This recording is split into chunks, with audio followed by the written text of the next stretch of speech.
오늘은 우리가 빌레몬서를 공부할 때인 것입니다. 여러분 빌레몬서 다 찾았지요?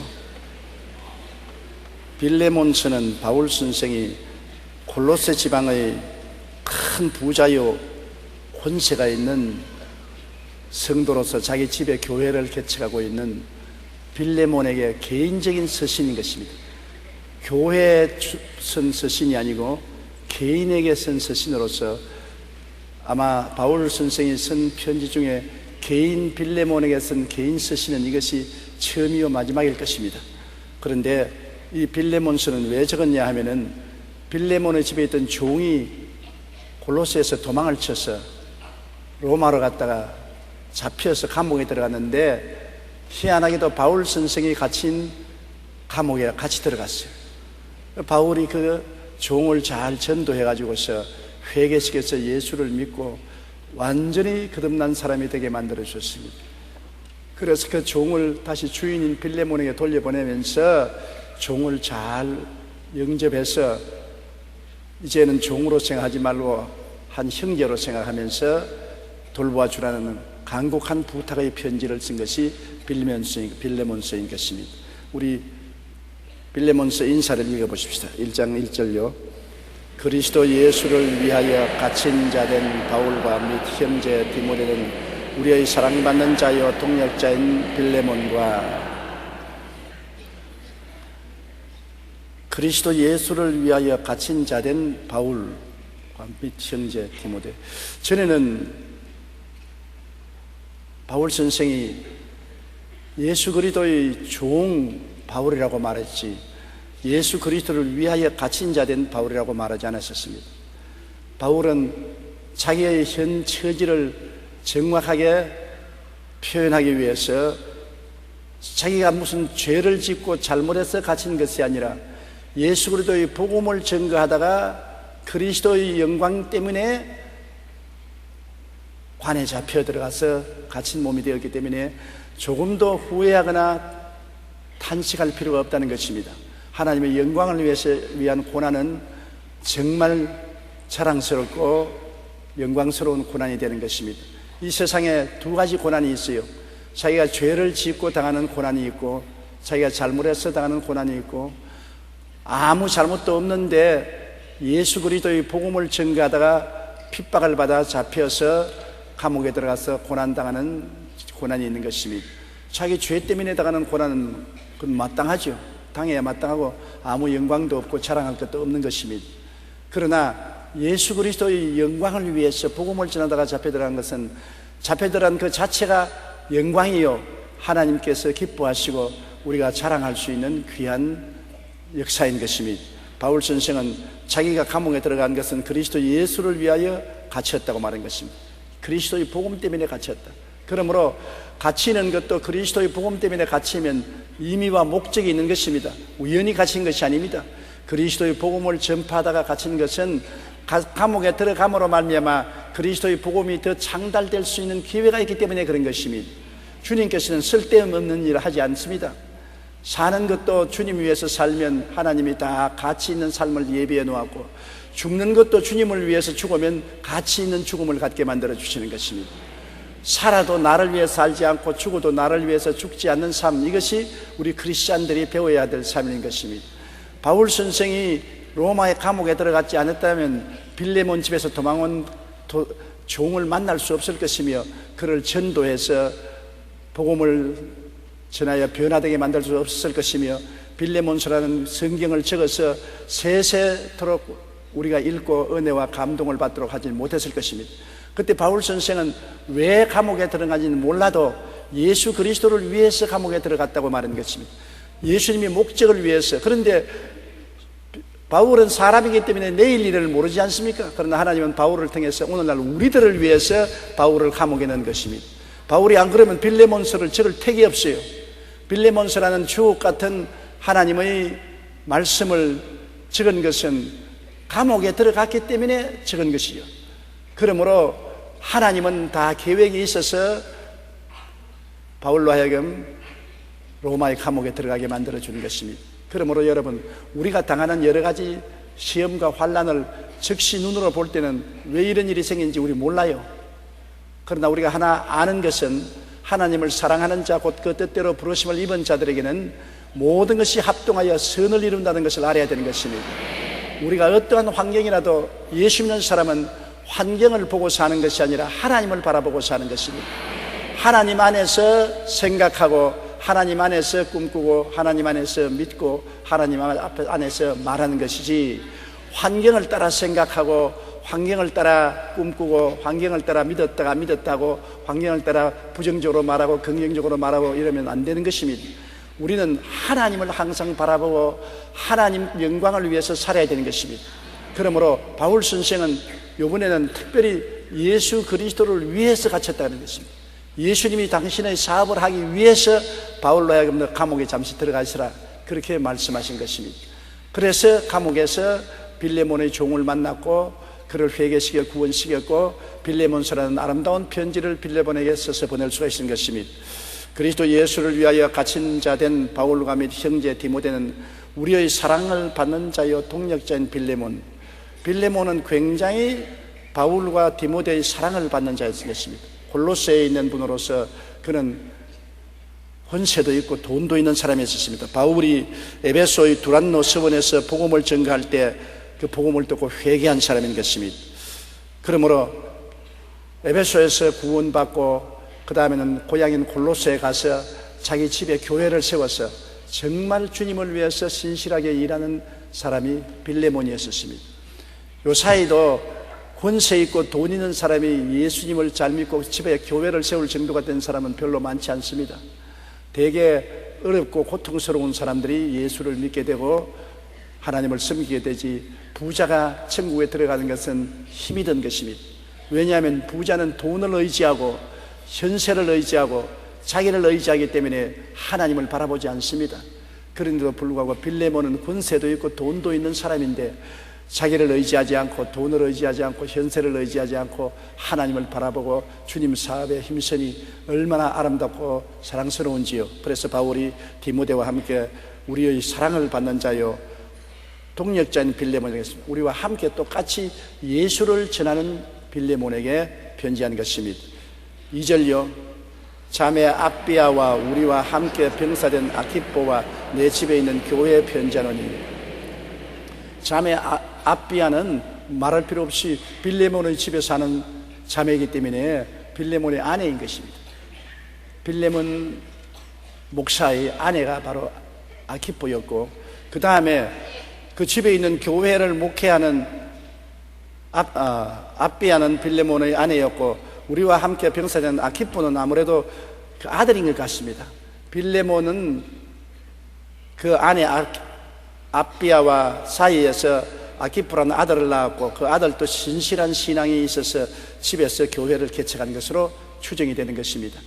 그 근원은 밝히 말하고 있지 않지만 우리가 볼 때는 집에서 교회를 함께 경영할 정도 같으면 틀림없이 그 집의 아들임에 틀림없는 것입니다. 그러므로 온 가족이 아버지와 엄마와 아들이 함께 가정교회를 세운 것입니다. 옛날 로마 시대에는 교회가 처음 시작했기 때문에 교회 교세가 약하고 재정이 약하므로 교회를 지을 형편이 못 되고, 또 로마 정부에서 강하게 핍박을 하기 때문에 교회를 세우지 못하고 집에서 가정교회로 비밀히 예배를 드렸습니다. 오늘날 중국의 지하교회와 북한의 지하교회와 같이 관의 눈을 피해서 가정교회를 드리는 것입니다.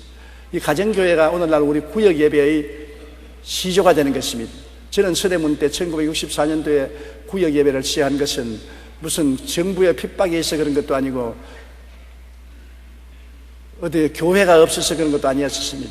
제가 쓰러지고 난 다음 몸이 너무 허약해가지고서 도저히 성도들을 위해서 기도하고 돌보고 성도들과 상담하고 할 수가 없었어요. 주일날 설교를 하면 집에 가서 늘 들어 누워 있어야 되고, 수요일날 또 설교하고 난 다음에 집에 가서 늘 들어 누워 있어야 되고, 그때 나는 강단에서 있다가 집에 가 들어 눕는 것이 내 일이었었습니다. 그러니 어찌할 도리가 없이 하나님이여, 나는 집에서 들어 누워 있는 생활을 하고 있으니까 우리 성도들을 어떻게 돌봅니까? 그때 하나님께서 평신도들을 세워서 훈련하여 가정교회를 시작하라. 그래서 평신도 지역장, 구역장을 세워서 교회를 돌보도록 하라. 그러한 하나님의 계시를 받고 정말 세계에서 처음으로 가정교회를 시작한 것입니다. 그때 핍박도 많이 받고 손가락질을 많이 받고 절대로 실패할 것이라고 그런 말을 많이 들었습니다만, 나는 갈 길이 없었습니다. 몸이 약해서 일을 못하는데요, 신방도 못하고 기도를 원하는 성도들을 위해서 기도도 못하고 축복도 못하니 별 도리 없이 교회에 나오는 신실한 재직들이 가정예배의 지도자가 될 수밖에 없는 것입니다. 그런데 사실 시작해보니 우리 교회 여자 성도들 중에 재직들이 구역장이 되고 난 다음 얼마나 잘하는지 말로 다 할 수가 없어요. 순복음교회 여자들은 뒤에 발굽을 달았다고 그랬었습니다. 빨간 가방 들고 설치면 천지가 가득했습니다.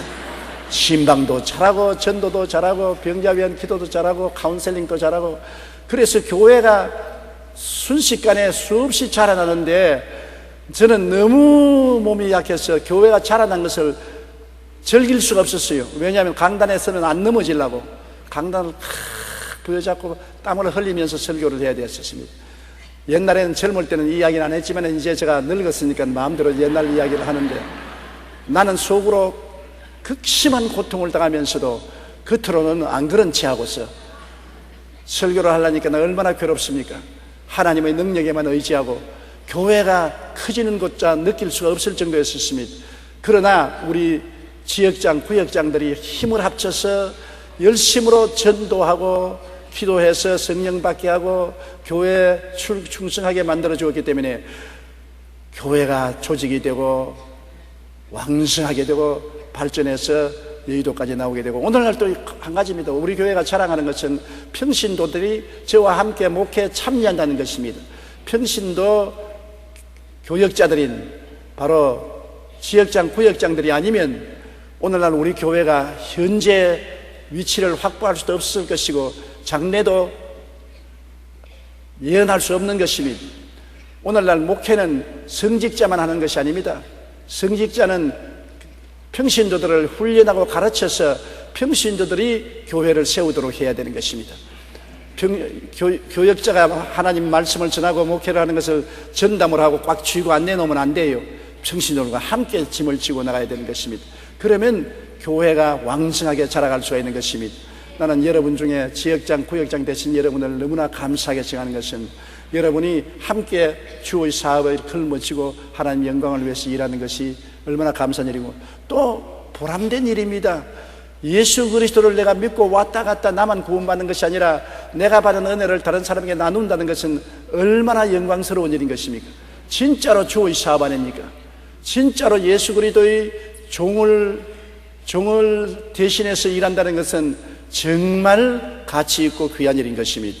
그러므로 바울 선생은 빌레몬과 그 아내 아비아와 그 아들 아키포가 집에서 교회를 세웠으니 그 교회가 잘 돼가니 얼마나 감사합니까? 그래서 편지를 하되 빌레몬과 그 아내 아비아와 함께 병사된 아키포에게 편지를 한 것입니다. 3절요. 하나님 우리 아버지와 주 예수 그리스도로부터 은혜와 평강이 너에게 있을지어다. 은혜와 평강, 이거 좋은 말인 것입니다. 여러분, 우리는 은혜 받지 않고는 못 삽니다. 하나님이 우리에게 주신 율법을 지킬 수가 없습니다. 건널 수 없는 넓은 강이라서 헤엄치고 건너다가 다 빠져 죽지요. 율법의 강을 넘을 수가 없습니다. 율법이 우리의 죄를 드러내니까 죄를 우리 힘으로 갚을 수가 없어요. 왜? 값이 너무 비싸기 때문에. 무슨 값입니까? 죽음입니다. 죄의 값은 사망입니다. 죽음으로써 지불해야 되니까 죽으면 지옥 가버리고 마는 것입니다. 그러므로 율법도 감당하지 못하고 죄를 값을 지불할 수도 없으니까 죽는 수밖에 없고 죽으면 지옥 가는 것입니다. 사람들은 아유 내일 지옥 갈지라도 오늘 이 일 해야 되겠다, 그런데 몰라서 하는 소리인 것입니다.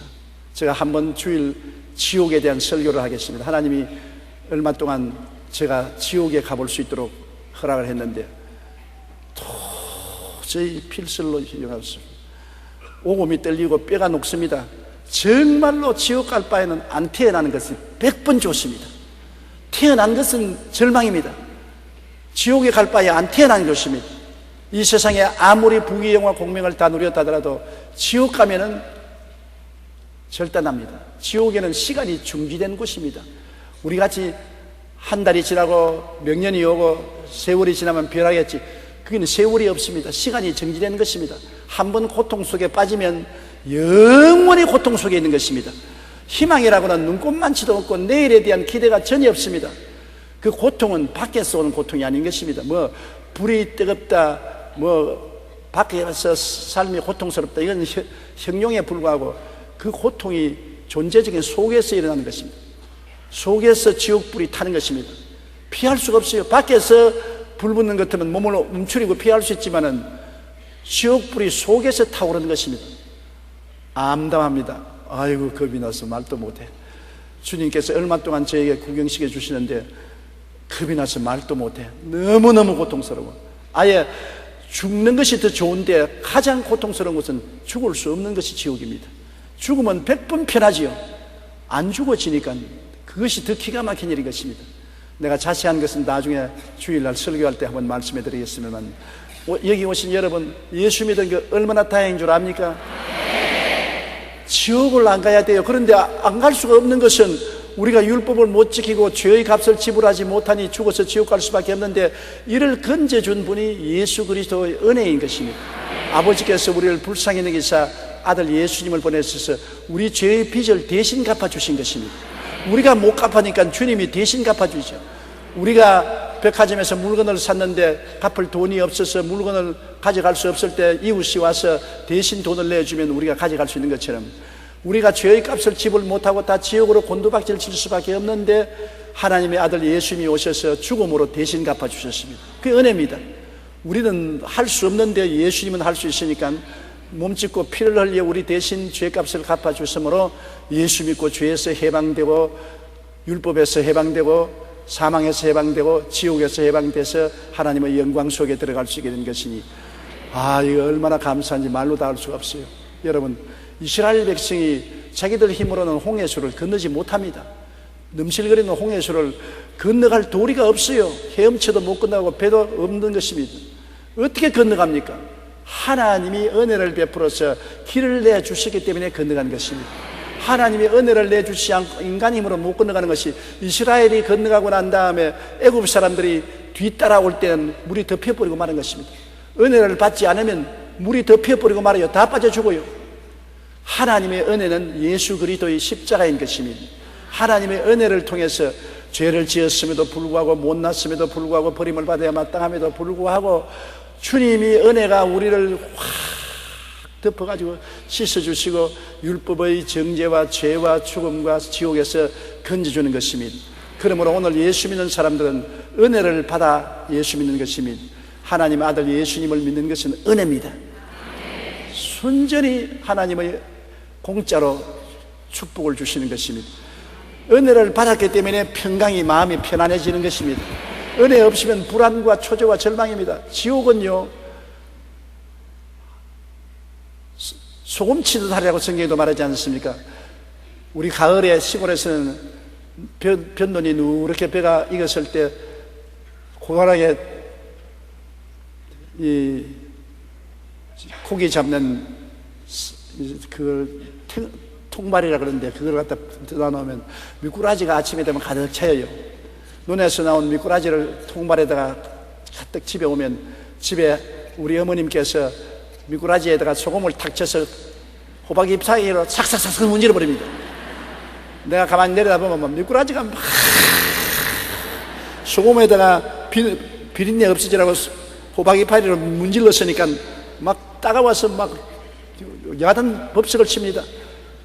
그 무심하게 봤는데 지옥은 그와 꼭 같아요. 사람들이 막 몸부림을 치는데 끝없는 몸부림인 것입니다. 고통이 한이 없는 것입니다. 평강이 없어요. 지옥은 정말 평화가 눈꼽만치도 없는 것이 지옥인 것입니다. 그러나 예수 그리스도의 은혜를 받은 사람은 그 지옥의 권세에서 벗어나서 하나님의 영광 속에 들어갔으니 얼마나 편안합니까? 이스라엘 백성이 애굽의 군대에게 쫓기다가 불안해서 고함을 치다가 홍해를 건너와서 강 건너편에 서서 물이 덮여서 애국 군대가 다 죽는 것을 볼 때 마음에 휴 하고 안심하는 것입니다. 이제는 우리가 예수 그리스도의 십자가 보혈을 의지하고 율법을 바라봐도 휴, 아무리 나를 정죄해도 예수님이 다 청산해 주셨다. 죄가 아무리 우리에게 죽으라고 고함을 쳐도 예수님이 대신 죽어주셨다. 지옥이 아무리 입을 벌려도 닫아 닥쳐 나는 예수님이 건져주셨다. 마음의 평안과 안심이 예수님 안에서 강물같이 넘치는 것입니다. 예수님 안에서 평안이 있는 것입니다. 돈이나 지위나 명예나 권세나 부귀 영화가 절대로 마음에 평안을 주지 않습니다. 그거는 눈으로 구경하는 것 뿐이지 속의 평안과 만족을 주지 않습니다. 어떤 선생님이 제자들을 보고서 인생에 행복하기 위해서 있어야 될 조건들을 적어오라. 그러니까 대개 다 적어온 것이 첫째로 행복의 조건은 건강이다. 둘째는 좋은 부부를 얻는 것이다. 셋째는 돈이 있어야 행복하다. 넷째는 좋은 집과 좋은 옷과 좋은 음식을 먹어야 된다. 그리고 명예가 있어야 된다. 그런 조건을 다 적어냈습니다. 그러니까 선생님이 그걸 더 보고 난 다음 한 장씩 줄을 쫙쫙 그어버려요. 제 아들이 눈이 휘둥그레졌습니다. 행복의 조건이 왜 건강과 좋은 부부관계와 돈과 명예와 출세와 이런 것이 없으면 어떻게 행복하냐. 칠판에다가 들었으니만 마음의 평화 하는 말이 선생님이 아무리 부귀영화 공명이 다해서도 마음의 평화가 없으면 쓰레기 때문이야. 후드기 때문이야. 아무것도 없어도 마음에 평안하면 행복해. 초가상칸에도 행복하면 평안하면 행복해. 아무리 못 살아도 마음에 평안이 있으면 행복해. 환경을 초월해서 바깥에서 오는 행복이 아니라 마음에서 평화 옵니다. 평화가 바깥에서 오는 것이 아니에요. 바깥에서 평화가 온다면 돈 주고 평화를 살 수 있겠지요. 평화는 아무리 돈 많아도 살 수 없어요. 평화는 속에서 나오는 것입니다. 속에서 어떻게 평화가 나옵니까? 예수님 평강의 왕이 들어오시면 평화롭게 되는 것입니다. 그러므로 예수님이 오시면은 은혜도 받고 건져냄을 받고 예수님이 평강의 왕이 되셔서 평안하니까 인간의 행복은 예수님 이외에는 있을 수가 없습니다. 주 예수보다도 귀한 것은 없습니다. 부귀 영화 공명보다 예수님이 제일입니다. 예수 제일주의로 살아야 되는 것입니다. 예수님만이 축복이요 평화요 기쁨이요 행복이요 성공이요 천국이요 모든 것입니다. 천당 다른 데서 천당 찾지 마십시오. 예수님이 천국입니다. 황금 보석집 12진주문 황금 보석집 12진주문이 있어도 예수님이 없으면 그게 무슨 것입니까? 그건 바로 지옥인 것입니다. 환경이 여러분 천국을 만드는 것이 아닙니다. 마음속에 예수님이 계셔야 천국은 마음에서 생겨나는 것입니다. 예수님이 있으면 의가 있고 정직이 있고 거룩함이 있고 평화가 있고 기쁨이 있고 소망이 있고 모든 천국이 다 이루어지는 것입니다. 제가 지옥에 체험을 하고 탁 깨어나니까 바로 깨어난 지옥에서 깨어난 그게 천당이야. 이 세상이 천국인 줄 몰랐는데 지옥에서 딱 벗어나니까 이게 천국이구나. 예수님이 마음에 있는 이게 천국이나 장차 올 천국은 웃기는 소리 안 해요. 그거는 아니라도 지금 벌써 예수님 안에 이렇게 좋은 천국이구나. 왜 천국을 사람들은 지옥으로 만드는가? 마음에 천국이 있는 사람이 앞으로 천국에 들어가지요. 마음에 지점이 없는 사람인데 본점으로 어떻게 들어가는 것입니까? 그러므로 하나님 우리 아버지가 예수님을 통해서 우리에게 십자가의 은혜를 주시고 우리 마음에 평강을 넘치게 해주시는 것입니다. 가장 큰 축복이 은혜와 평강인 것입니다. 우리가 새해가 되면 이웃을 만나면 복 받으십시오 그러지 않습니까? 그 사실은 몰라서 하는 소리인 것입니다. 그냥 복이 어디서 생깁니까? 하나님의 은혜와 평강을 받으십시오. 하나님의 은혜와 평강을 받으면 복은 스스로 따라오는 것입니다.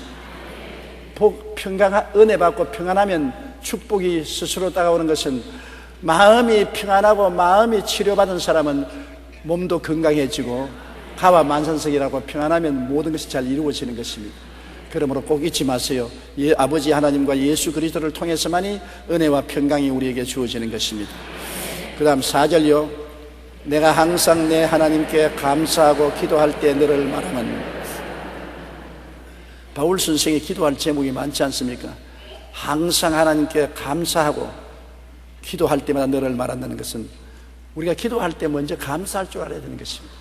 받은 은혜를 감사하고 난 다음에 구해야지, 준 것은 말도 안 하고 자꾸 달라고만 하면 어떻게 하는 것입니까? 내가 불출해서 그렇게 못할 때도 많은데 성도님들이 나에게 넥타이 하나라도 사주시면 항상 주일날 수요일날 쓰면 내가 준 넥타이 매는가 딱 보고 있는 것입니다. 정 안 매면 나중에 나에게 연락이 와요. 왜 내 넥타이 준 거 안 맵니까? 왜? 나는 많은 넥타이를 받기 때문에 무심하게 받았지만은 준 사람은 꼭 기억을 하고 인정을 받기를 원하는 것입니다. 그러므로 은혜를 받았으면 꼭 감사를 하는 것이 좋아요. 부모님들이 자식에게 듣기 원하는 것이 뭔지 압니까? 부모님의 은혜로 이렇게 성장하고 나가내댔으니 감사합니다. 그거 제일 듣기를 원합니다. 제일 듣기 싫은 말이 뭔지 압니까? 부모 잘못 만나서 내 꼬라지가 이 꼬라지다. 아니, 자기 못난 탓을 부모에게 돌리면 그 부모가 제일 뼈가 썩도록 고통스러운 것입니다. 진자리 바른 자리 갈아 놓으며 손발이 닿도록 수고를 해주는데 아무것도 못 해줬다 하더라도 길러서 생명을 허락하는 것만큼은 그 은혜를 감사할 줄 알아야 되는 것입니다. 하나님도 감사로 제사를 드린 자가 나를 영화롭게 한다는 것입니다. 감사합니다 하면 마음의 영화로움을 느끼는 것입니다. 참 보람이 있다. 감사를 들을 때 보람을 느끼는 것입니다. 감사를 듣지 못하면 아무리 일을 해도 보람을 느끼지 못하는 것입니다. 그러므로 우리가 기도할 때 항상 서두에 하나님의 은혜를 감사해야 되는 것입니다. 예수님을 주신 것만 해도 얼마나 큰 은혜입니까? 하나님이 예수님을 주셔서 내 죄신 십자가에서 몸짓고 피 흘려 죄값을 지불하고 구원을 해주신 은혜를 감사합니다. 감사합니다. 내가 하나님께 받은 은혜를 다 기억하고 감사를 드리고 그 다음 다른 기도를 해야지, 대자 곧자로 달라고만 하면은 돼지 새끼입니다. 돼지 새끼 엄마가 들어 누우면 좋은 젖꼭지 찾으려고 막 밀고 땡기고 그냥 발로 차고 그냥 머리를 쥐어 바꿔서 젖꼭지만 찾는데 그렇게 해서는 안 되지요. 그건 사람이 아니라 돼지지요. 감사하고 찬양하고 황공하게 느끼고 하나님께 기도드려야 되는 것입니다. 그리고 감사하고 기도할 때 너를 말한다. 감사하고 난 다음에 너를 말한다. 대속 기도를 해주는 것입니다. 아마 이 빌레몬은 바울 선생에게 굉장히 가깝고 귀한 종인가 봅니다. 일일이 그 이름을 들어서 기도를 해주는 거니까. 바울 선생의 제자가 온 구라파에 늘어있지 않습니까? 바울 선생이 자기 기도하기도 바쁜데 일일이 이름 들어서 감사할 수 있는 사람은 특별한 사람인 것입니다. 이름을 들어서 기도한다는 것은 굉장히 중요하죠. 제가 오늘날 50년 목회 생활을 편안히 해온 것은 우리 성도들이 기도할 때 나를 한마디씩 넣어주었기 때문에 그렇게 된 것입니다. 절대로 저희 힘과 능으로는 한계점에 도달해서 못합니다. 그러나 성도들이 기도할 때마다 저를 위해서 기도해 주었기 때문에 한국에서와 그 허약한 몸을 가지고 5대양 6대조로 다니면서 복음을 전한 것은 바로 여러분의 기도 덕분인 것입니다. 우리가 이웃에게 해줄 수 있는 가장 큰 선물은 기도해 주는 것입니다. 당장 기도는 눈에 안 보이는 것 같지요? 하나님은 기도를 따라서 은혜를 주시는 것입니다. 마른 땅에 냇물을 대려면 냇물 도랑을 그리 대야 되는 것입니다. 도랑이 없이는 냇물이 아무리 흘러도 마른 땅으로 적시지 못하는 것입니다. 기도가 바로 도랑인 것입니다. 우리가 남의 이름을 들추어서 기도해 주면 거기에다가 호수를 갖다 대는 것입니다. 굉장히 은혜롭고 축복스러운 것이 기도를 해주는 것이요, 기도를 받는 것입니다. 우리가 기도하기를 게을리하면은 신앙에 타락합니다. 백화점 왕 와나메이커의 글 중에서 제가 발췌한 것인데, 만약 여러분이 기도보다 더 큰 즐거움을 발견한다면, 성경보다 더 좋아하는 책을 발견한다면, 교회보다 더 좋은 장소를 발견한다면, 주님이 베풀어 주신 식탁보다 더 좋은 식탁을 발견한다면, 예수님보다 더 좋은 사람을 발견한다면, 천국보다 더 좋은 희망을 발견한다면 여러분은 신앙의 경보를 울려야 합니다. 뭐가 잘못되었다는 것입니다. 그러므로 기도를 해야 돼요. 그런데 사람들은 말합니다. 나는 기도할 것이 없어요. 기도를 많이 못해요. 여러분, 기도라는 것은 말만 하는 것이 기도가 아닙니다. 듣는 것도 기도인 것입니다. 여러분, 대화라는 것이 내 일방적으로 말만 자꾸 하는 것이 대화가 아니요, 들어주는 것도 대화인 것입니다. 전에 한 번 부부가 나에게 송사를 해왔는데요, 그 남편은 말을 잘합니다. 그리고 부인은 신중하게 말을 뜨문뜨문하는 사람인데 대화가 안 된다고, 우리 가정은 살았으나 죽었다고 부인이 내게 호소했어요. 그래서 그분을, 그 부인하고 함께 모셔서 제가 중재를 하는데, 부인이 목사님, 우리 부부는 살았다나 죽은 부부입니다. 대화가 없으니까. 남편이 왜 대화가 없느냐? 나 매일같이 말하는데. 그러니까 부인이, 목사님, 내게 말하면 일방적으로 해란만을 합니다. 막 이것도 해라 저것도 해라, 이것도 해주지 않냐 저것도 해주지 않냐, 자기 혼자서 다 말하고 난 다음 내가 말하려고 하면 다 했다 하고 일어서 버립니다. 그게 무슨 대화입니까? 일방적으로 명령하는 것이지. 대화라는 것은 나도 말할 수 있는 기회를 줘야 될 것인데. 그러니까 그 남편의 말이, 아이고 목사님, 이 사람하고 이야기하려면요 속이 트입니다. 말 한마디를 뜸들여서 하는데 변비 걸린 대변 보는 것처럼. 그러니 내가 들을 수가 있습니까? 내가 답답해서 못 견디지요. 그래서 내가 한 말은, 그래도 대화를 해야 살아있는 가정이 됩니다. 아무리 밥 먹여주고 좋은 옷을 주고 좋은 집을 주고 좋은 환경을 주어도 그것은 대화를 위한 환경을 만드는 것이지, 대화 없는 삶은 죽은 삶 아닙니까? 대화를 하십시오. 그런 말을 한 적이 있습니다. 부모가 자녀들하고 이야기할 때도 자녀들이 말을 들어줘야 되는 것입니다. 대개 부모님들이 자녀하고 이야기할 때 일방적으로 말합니다. 너 이거 해라 저거 해라, 공부 열심히 해라, 시간 지켜라, 몸 손발 씻어라. 일방적으로 말을 하고 난 다음 대화 끝입니다. 그러면서 우리는 자녀하고 대화를 하고 있다. 그러나 자녀는 그렇지 않습니다. 자기의 마음속에 숨은 것을 드러내놓으려 하는데 굉장히 드러내놓기가 어렵습니다. 낑낑 앓고 말을 이리 돌리고 저리 돌리면서 이야기를 좀처럼 하기가 힘들어합니다. 더구나 남자애들 자기 여자친구 이야기 부모에게 잘 안 하려고 합니다. 그런데 부모가 잘 천천히 들어주고 친절해주면 자기 마음속에 갈등을 다 이야기하고 그 대화를 풀어줄 수 있는 것입니다. 그러므로 하나님과 기도하는 것도 일방적인 말을 하는 것이 기도인 줄 알고, 나중에 말을 하다가 입에 침을 물고 말을 하다가 말이 다 끊어지면 할 말이 없어서 기도 다 했다고 일어나는 것입니다. 그건 기도가 아닌 것입니다. 하나님과 대화를 할 때는 하나님께 말씀하고 그 다음 하나님의 말씀을 기다리는 것이 기도인 것입니다. 저는 기도할 때 내가 하나님께 말하는 것보다도 하나님 앞에 가만히 엎드려 있는 시간이 더 많습니다. 30분이고 1시간이고 가만히 엎드려 있어요. 어떤 데는 정막강산으로 아무 소리도 안 들리고 귀만 웽해요. 그래도 가만히 엎드려 있습니다. 1시간이고 2시간이고 엎드려 있다가 아무 말도 못 듣고 일어서도 몸에 하나님의 은혜가 충만한 것입니다. 왜냐하면 새벽 이슬에 뭐 한다고요? 옷 젖는다. 새벽에 이슬 내리는 거 봤습니까? 새벽에 이슬 내리는 건 눈에 안 보입니다. 그러나 새벽에 돌아다니면 눈에 안 보이는 이슬에 옷이 축축이 젖어 있는 것입니다. 하나님이 나하고 대화 안 한다고요? 내가 엎드려 있을 때 가만히 엎드려 기다리고 있으면 하나님의 은혜가 이슬 젖듯이 내려와서 나의 영혼을 적셔주는 것입니다. 그러므로 성경에 야훼를 앙망하는 자는 새 힘을 얻으리니, 제가 날개치며 하늘로 올라가는 독수리가 되는데, 앙망한다는 것은 하나님 앞에 바라고 기다리고 있는 것입니다. 말 안 하는 것입니다. 기도라는 것은 말하는 것만 기도 아닌 것입니다. 말할 말이 있으면 감사하고 말하세요. 말이 끝이 되려면 가만히 계세요. 그냥 엎드려 있다가 잠이 들면 어떻습니까? 나도 기도원에 가서 엎드려 있다가 내 코 고는 소리에 놀래가 깨어날 때가 있습니다. 그래도 은혜가 충만해지는 것입니다. 코를 골아도 하나님 앞에서 골아야지, 침대에서 들어누워서 고는 코는 별 효과가 없는 것입니다. 주님을 향해서 우리가 간절히 바라는 것을 구하기도 하고 하나님 앞에 그냥 무작정하고 기다리는 것입니다. 그러면 성령이 고요하고 잘명한 음성으로 우리에게 말을 하실 때도 많이 있고 전혀 말 안 하실 때도 있는 것입니다. 말 안 하는 것이 또 대화인 것입니다. 침묵하고 하나님을 바라보고 있는 것도 대화인 것입니다. 그러므로 여러분께서 기도 못하는 말 절대 하지 마십시오. 못하거나 하나님 앞에 그냥 앉아 계세요. 하나님 음성만 듣고 계시도 그게 기도인 것입니다. 내가 항상 내 하나님께 감사하고 기도할 때 너를 말하면 5절요, 주 예수와 및 모든 성도에 대한 내 사랑과 믿음이 있음을 들음이니.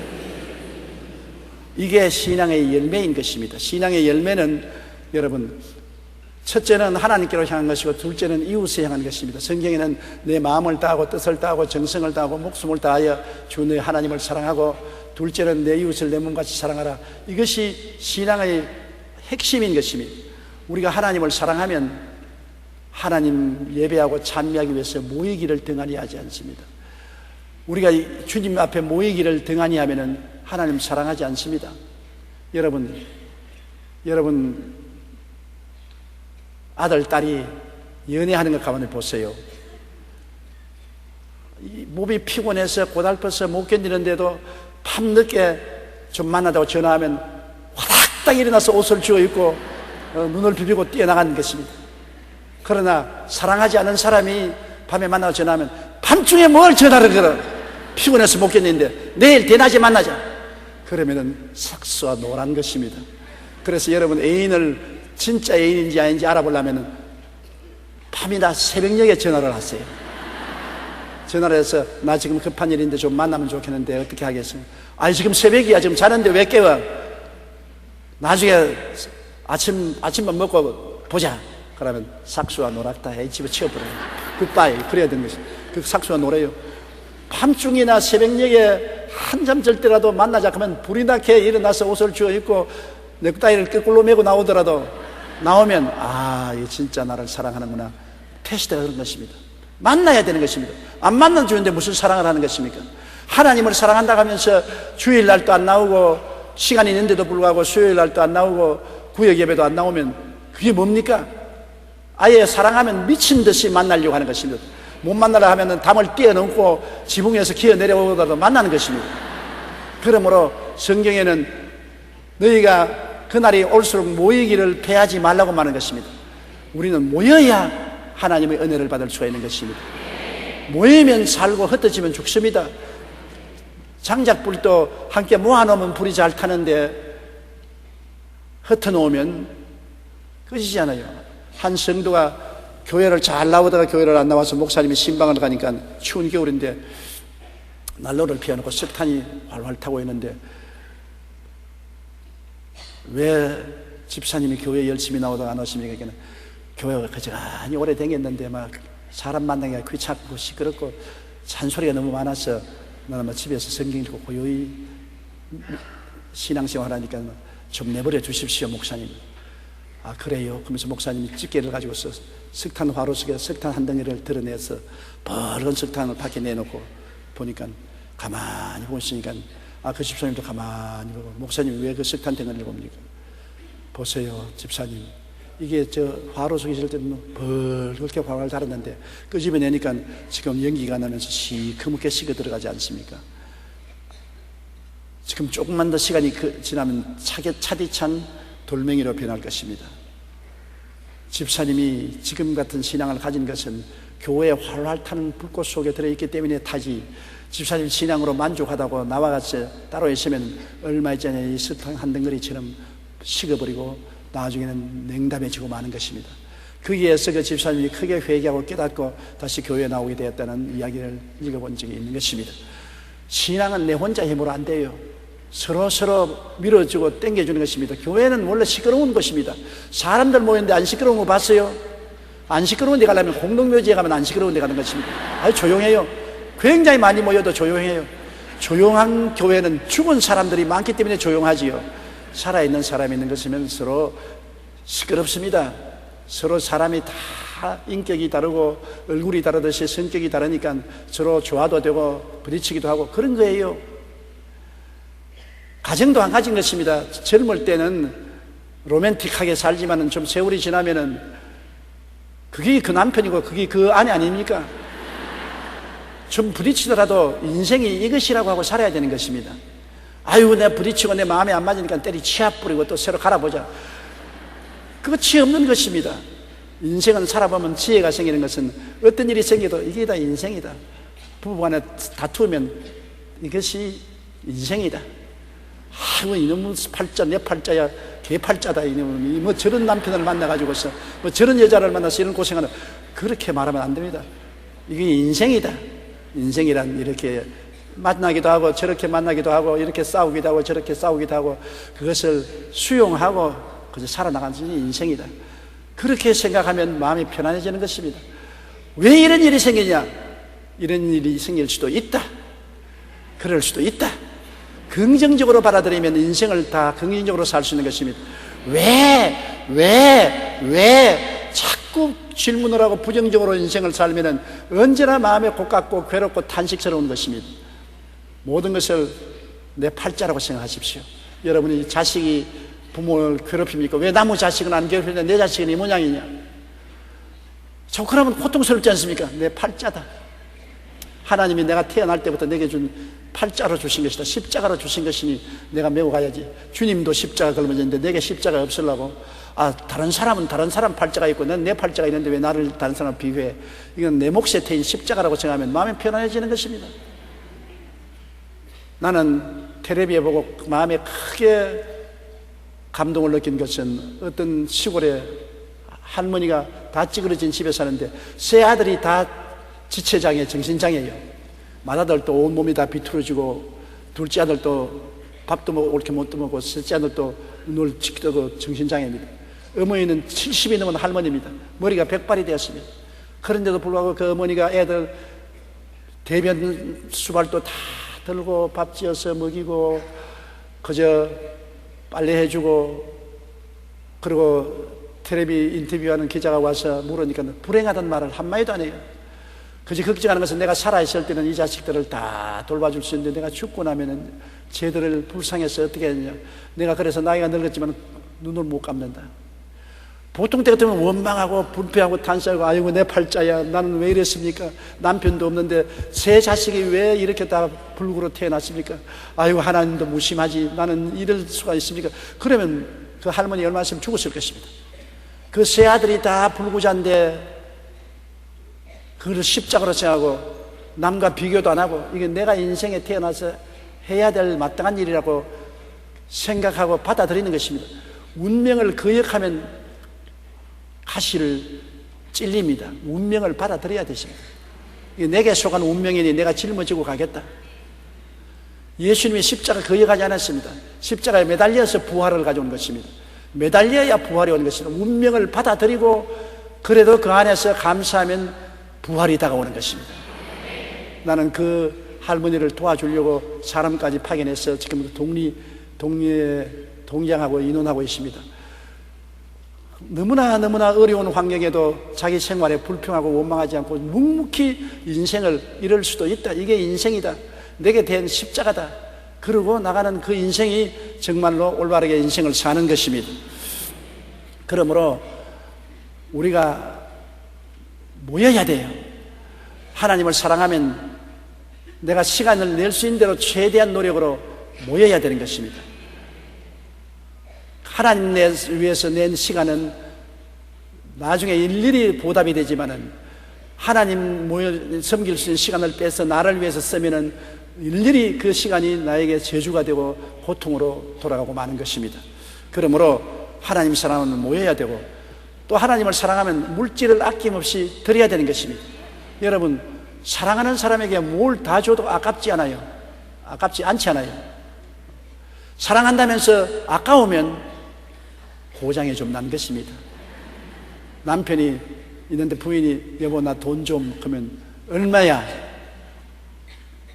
얼마나 그러면 왜 그렇게 많이 달라고 하냐? 요것만 하라. 3만 원 필요한데 3만 원 달라고 하면 5천짜리만 원 내주고 여기만 가져라. 그러면은 그 관계가 조금 식은 관계입니다. 그러나 진짜 서로 사랑하는 관계가 됐을 때는 여보 돈 좀 그러면 지갑 다 내가 안 하는데 필요한 대로 필요한 만큼 빼가거라. 잘못하면 다 잃어버릴 가능성이 있어요. 그러나 내가 네 필요한 만큼 뽑아가라고 주면 받아놓으면 아 나를 사랑하고 있구나. 왜? 사랑하면 뭘 줘도 아깝지가 않아요. 여러분 자식을 기를 때 자식이 요구하는 것을 주고 아까우면 어떻게 살겠습니까? 자식이 달라는 것 주고도 아깝지가 않습니다. 사랑하기 때문에 그런 것입니다. 하나님께 드리는 것 아까우면 마음에 조금 고장이 났습니다. 내가 없어서 못 드리지 있으면 하나님을 위해서 모든 것을 바치고도 감사한 것입니다. 저도 늘 그것을 내 바로메터로 삼습니다. 내게 수입이 들어오고 좋은 일이 생기면 하나님께 바쳐야 되겠다는 뜨거운 마음보다도 내가 이거 내 자신을 위해서 써야지 하는 마음이 생기면 아이고 내가 이거 병들었구나, 내가 무조건 하고 하나님 먼저 섬기고 그 다음에 나머지를 내가 써야지, 내 쓰고 난 다음 나머지를 하나님께 드리면 이건 안 되구나, 그걸 느끼는 것입니다. 11조와 헌물을 하나님 원하는 대로 드리는 것이 우리의 사랑인 것입니다.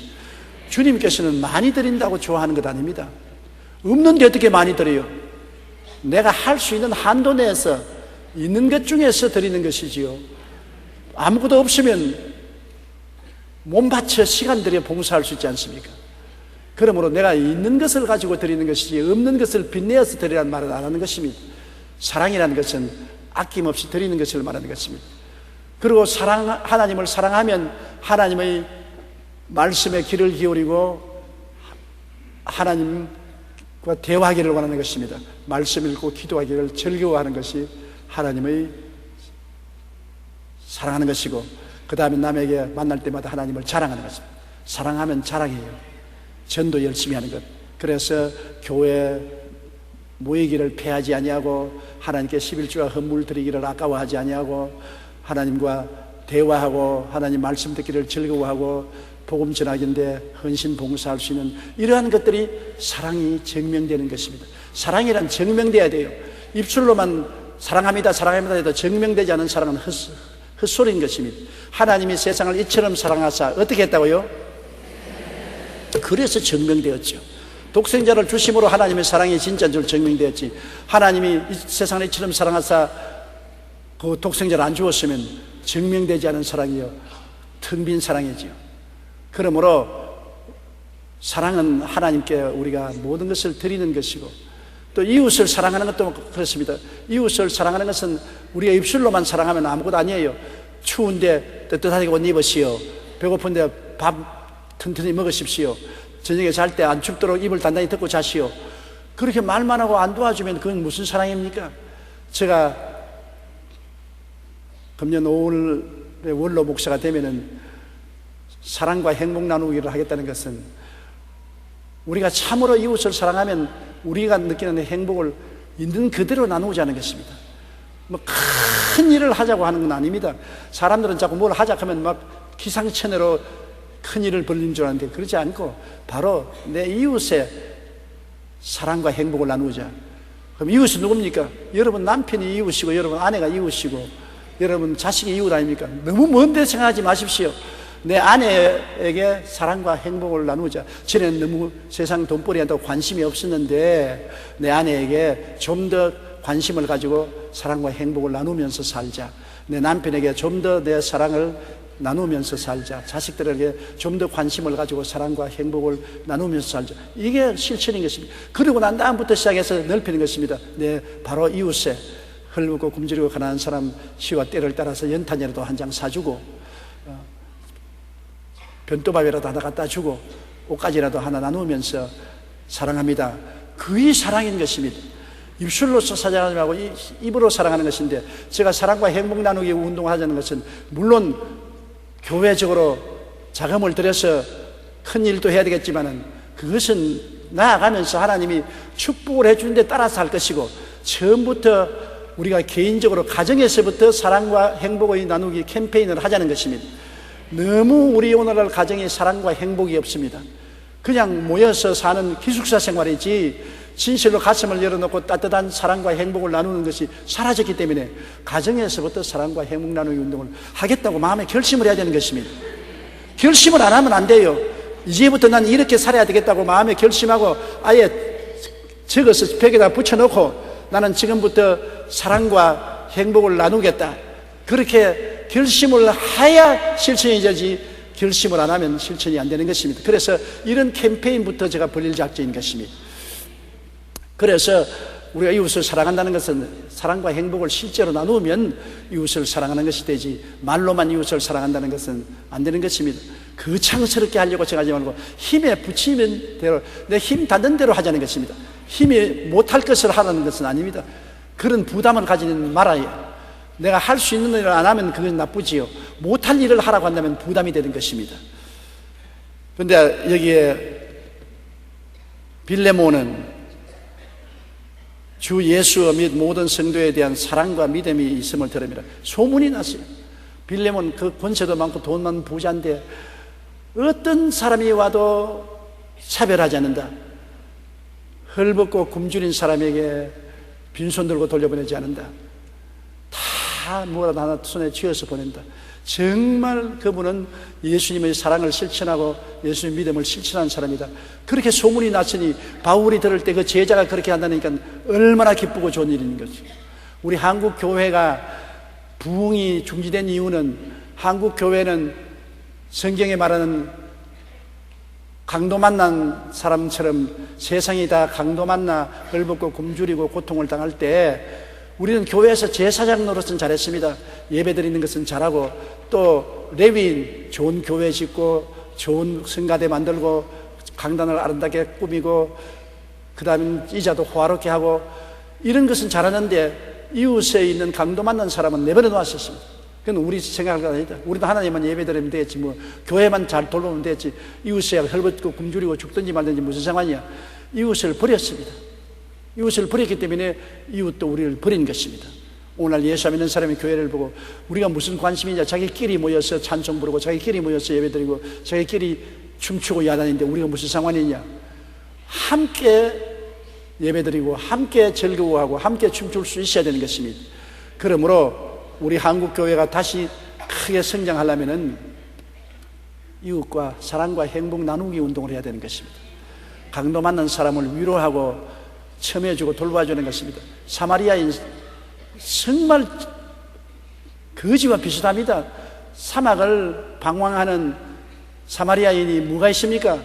그가 가진 것은 사막에서 피부가 거칠어짐으로 기름병 가지고 기름 바르고 목마르니까는 포도주 마시고 그밖에 없었습니다. 그런데 그는 그 가진 것 가지고 상처가 입었으니 기름을 발라서 유하게 만들고 포도주를 부어서 알코올성이 있으니까 방부제를 해서 병균을 막아주고 붕대가 없지 않아요. 그 사람들은 다 흰 도복 같은 옷을 설렁 입고 있으니까 그 한 자락을 쫙 찢어가지고서 붕대를 만들어서 감아줬습니다. 있는 것으로요.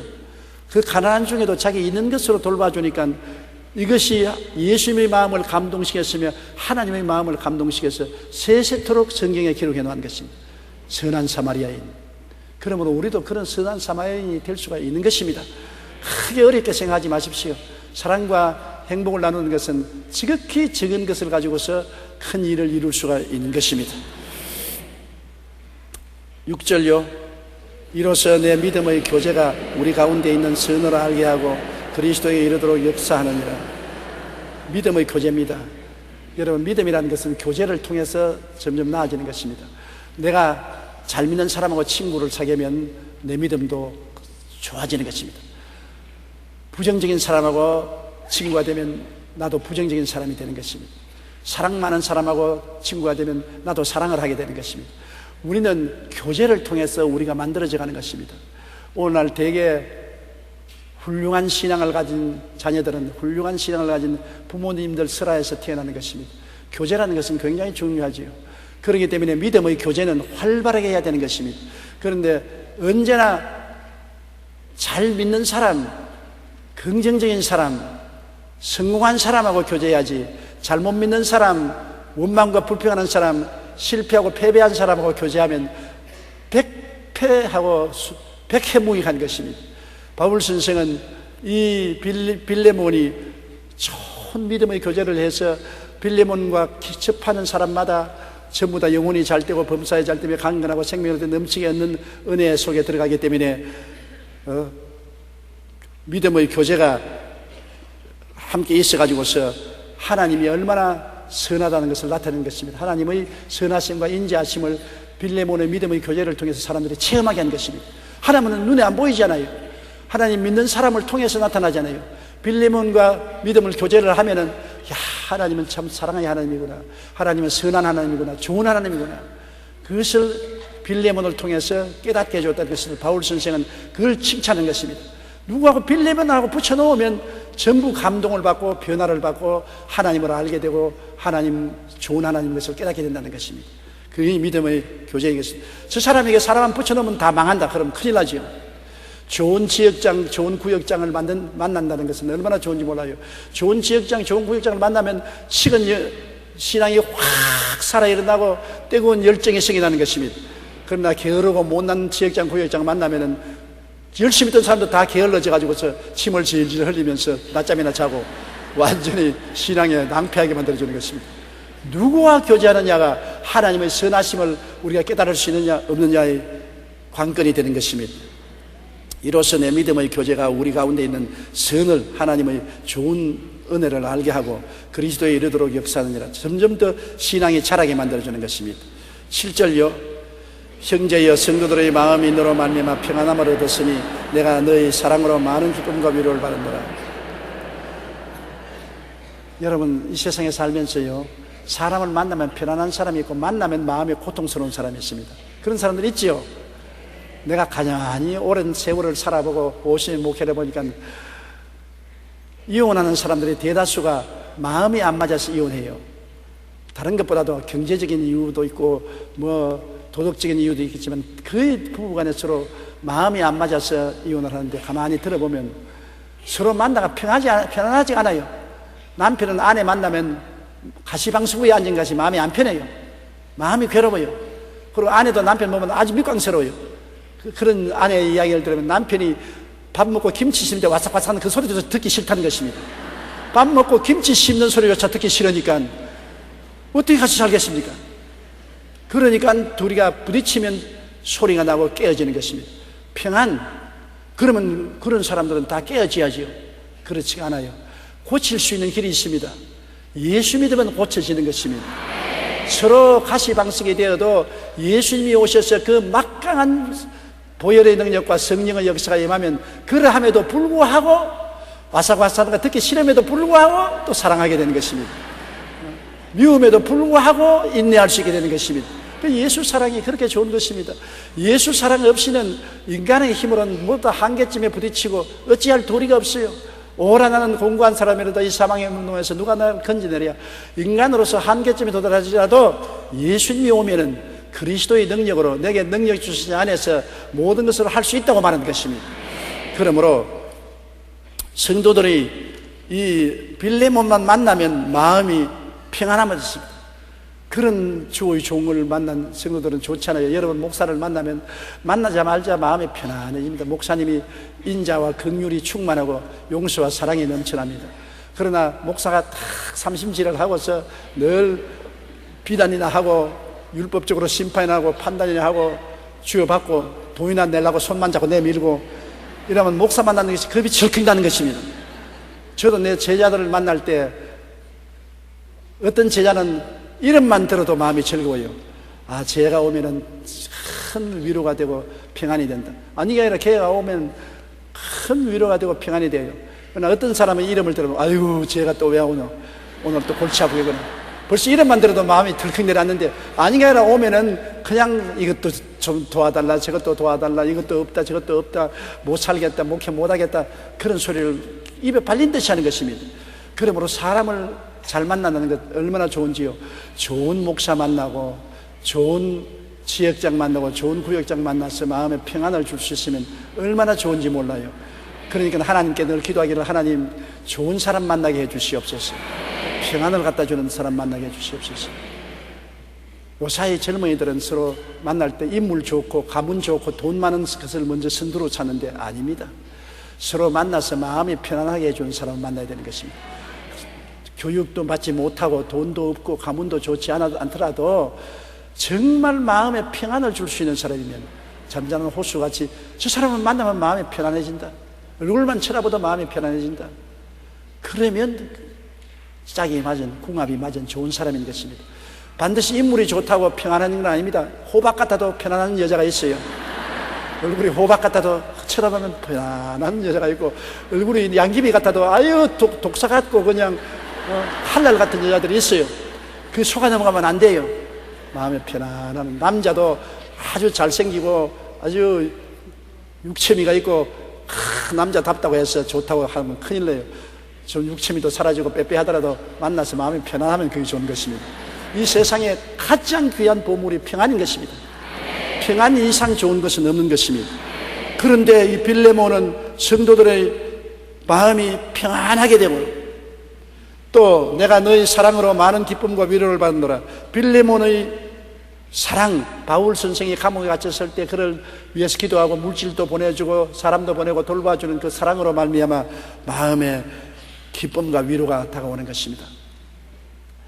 주의 사랑 비칠 때 기쁨 오네.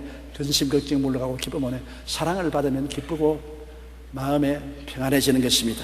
위로는 무엇으로 위로를 받겠습니까? 사랑을 베풀고 사랑을 받을 때 위로가 되는 것입니다. 정말 사랑은 좋은 치료약이 되는 것입니다. 그러므로 여러분, 우리가 우리 힘으로 사랑할 수 없을지라도 예수님을 의지하고 그리스도의 사랑을 베푸는 여러분 되시기를 바랍니다.